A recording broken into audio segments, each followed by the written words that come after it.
तर मित्रांनो, स्वागत आहे आपल्या यूट्यूब चॅनलमध्ये. आज आपण बघणार आहोत की आधार कार्डला बँक अकाउंट लिंक कसं करावं. आता बरेचशा अडचणी असतात की आता जसे की लाडकी बहीण योजना आहे, PM किसान योजना आहे, तर ते योजनेचे पैसे आधार डायरेक्ट बेनिफिटवरून तुमच्या बँक खात्यामध्ये ट्रान्सफर केले जातात. परंतु ते कोणत्या, जर कधी आपल्या आधार कार्डला DBT असेल तर, म्हणजे आधारला बँक लिंक असेल तर आता बरेचसे असे प्रश्न आहेत की आधारला बँक अकाउंट लिंक कसं करावं. खूप पर्याय असतात यासाठी. इकडं पळा तिकडं पळा, बँकेत जा, 8-8 दिवस सुद्धा बँकेत देऊन सुद्धा आधार लिंक काय होत नाही. तर आपण आज बघणार आहोत की आधार कार्डला बँक अकाउंट लिंक कसं करायचं. त्यासाठी सर्वप्रथम गुगलवर जाऊन क्रोम ओपन करायचं, NCPI टाकायचं. त्याच्यानंतर ही पहिलीच वेबसाईट येईल www.ncpi.org.in. याच्यावर क्लिक करायचं. असा इंटरफेस तुमच्याकडे ओपन होईल. त्याच्यानंतरून कन्झ्युमर याच्यावर क्लिक करायचा. त्याच्यानंतर भारत आधार सीडिंग इनेबलर ब्रॅकेटमध्ये BAC, भारत आधार सीडिंग इनेबलर हा शॉर्ट फॉर्म आहे. क्लिक करायचं याच्यावर क्लिक केल्यानंतरून थोडासा लोड घेईल. इंटरनेट कनेक्शन असतं ते. त्याच्यानंतर हे बघा असं इंटरफेस येईल. आपल्याकडे आता 8 मिनिटाचा टाइम लागला आहे. तर हे बघा आधार सीडिंग अँड डिसीडिंग. आता आधार आपल्याला सीड करायचं आहे. आधार सीडवर क्लिक करायचं. इथे तुमचा आधार कार्डचा नंबर टाकायचा. जसं की आता मी माझा टाकून घेतो.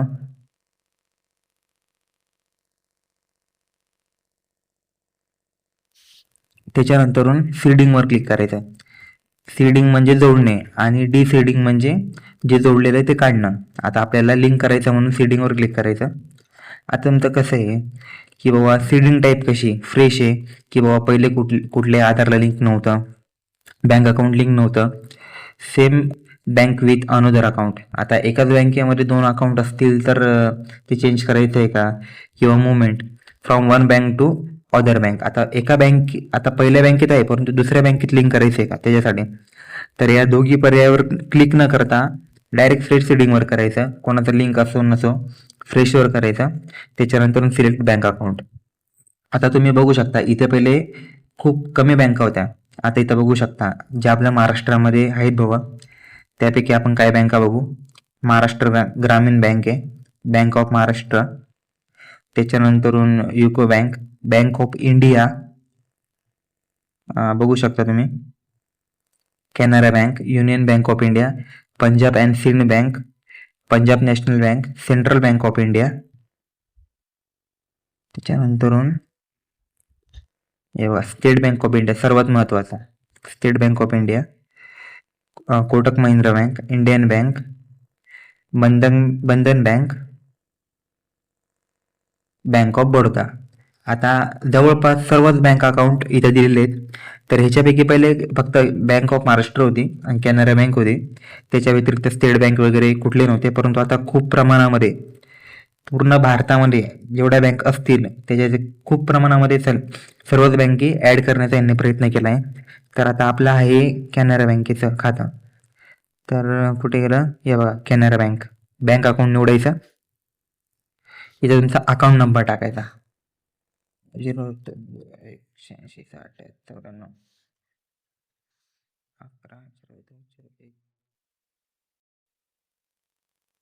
बघू शकता आपण अकाउंट नंबर टाकलाय. त्याच्यानंतरून सबमिट. आता इथं बघा टायमर किती, 5 मिनिट अजून खूप आहे. By submitting my Aadhaar number is bank account number and other details. हा इथं जो आला आहे तो आपला आधार कार्डचा नंबर आहे आणि हा जो आहे तुमचा बँक अकाउंट नंबर आहे. इथं चेकबॉक्सवर क्लिक करायचं, अशी टिक येईल. त्याच्यानंतर हा जो कॅचअप आहे हा टाकायचा आपल्याला 718258. आता इथं सबमिट करायचा. त्याच्यानंतर वर जायचं, टर्म्स अँड कंडिशन येते. सगळ्यात वर जाऊन ॲग्री अँड कंटिन्यूवर क्लिक करायचं. आता इथं थोडं लोड घेईल. याच्याने काय होतं की तुमचं जे बँक अकाउंट आहे ते आधारला DBT होती, म्हणजे शासनाने किंवा आधारवरून जे काही पैसे येतील ते तुमच्या बँक अकाउंटला येतील. याच्यासाठी तुम्हाला आधार कार्डला मोबाईल नंबर लिंक असणं गरजेचं आहे. आता तुमच्या आधार कार्डवर एक OTP, आधार कार्डला जो नंबर आहे त्याच्यावर एक OTP येईल. तो OTP आपल्याला टाकायचा आहे. हा OTP टाकल्यानंतर कन्फर्म करायचा. आधारला जो नंबर लिंक आहे त्याच्यावरच तो OTP येणार. हे बघा, your Aadhaar number is currently map Canara Bank, please click to proceed with Canara Bank. आता माझं आधार कार्ड ऑलरेडी कॅनरा बँकमध्ये लिंक आहे. DBT माझी कॅनरा बँकेची आहे, परंतु तुम्हाला कळावं की कसं करायचं त्याच्यासाठी ही व्हिडिओ बनवली गेलेली आहे. आता इथं मी कन्फर्म करतो. आता त्या ठिकाणी काय येईल, your Aadhaar number is already map with Canara bank, हे CD तुमचा. त्याच्यानंतर आता आपल्याला चेक करायचं आहे. आता मग तुमच्या मोबाईल नंबरवर एक मेसेज येईल की बाबा तुमचं आधार कार्ड हे तुमचे XYZ जी बँक असेल त्या बँकेमध्ये लिंक झालेलं आहे. त्याच्यानंतर तुमचे जे काही शासनाकडून पैसे येत असतील ते तुम्हाला त्याच बँकेमध्ये मिळतील. खास करून जे लाडक्या बहीण योजनेमध्ये त्यांची NCPI नसल्यामुळं, आधार कार्डची DBT नसल्यामुळं त्यांना अनेक महिलांना तो लाभ मिळालेला नाही. तर या पद्धतीने सर्वच बँका इथे दिलेल्या आहे. तुम्ही बँकेत जाऊन 8-8 दिवस जरी ते देऊन ठेवलं तरी सुद्धा तुमची DBT काही होत नाही. तो तुम्ही आधार पॅन लावून जो फॉर्म देतात तो वर्षानुवर्ष पडून राहील तरी सुद्धा होत नाही. आणि खूप प्रमाणामध्ये गर्दीपासून वाचण्यापेक्षा तुम्ही घरी बसल्या बसल्या तुमचं आधार कार्डला बँक अकाउंट लिंक करू शकतात. जर कधी व्हिडिओ आवडला असेल तर आपल्या YouTube चॅनलला सबस्क्राईब करा. जय श्रीराम.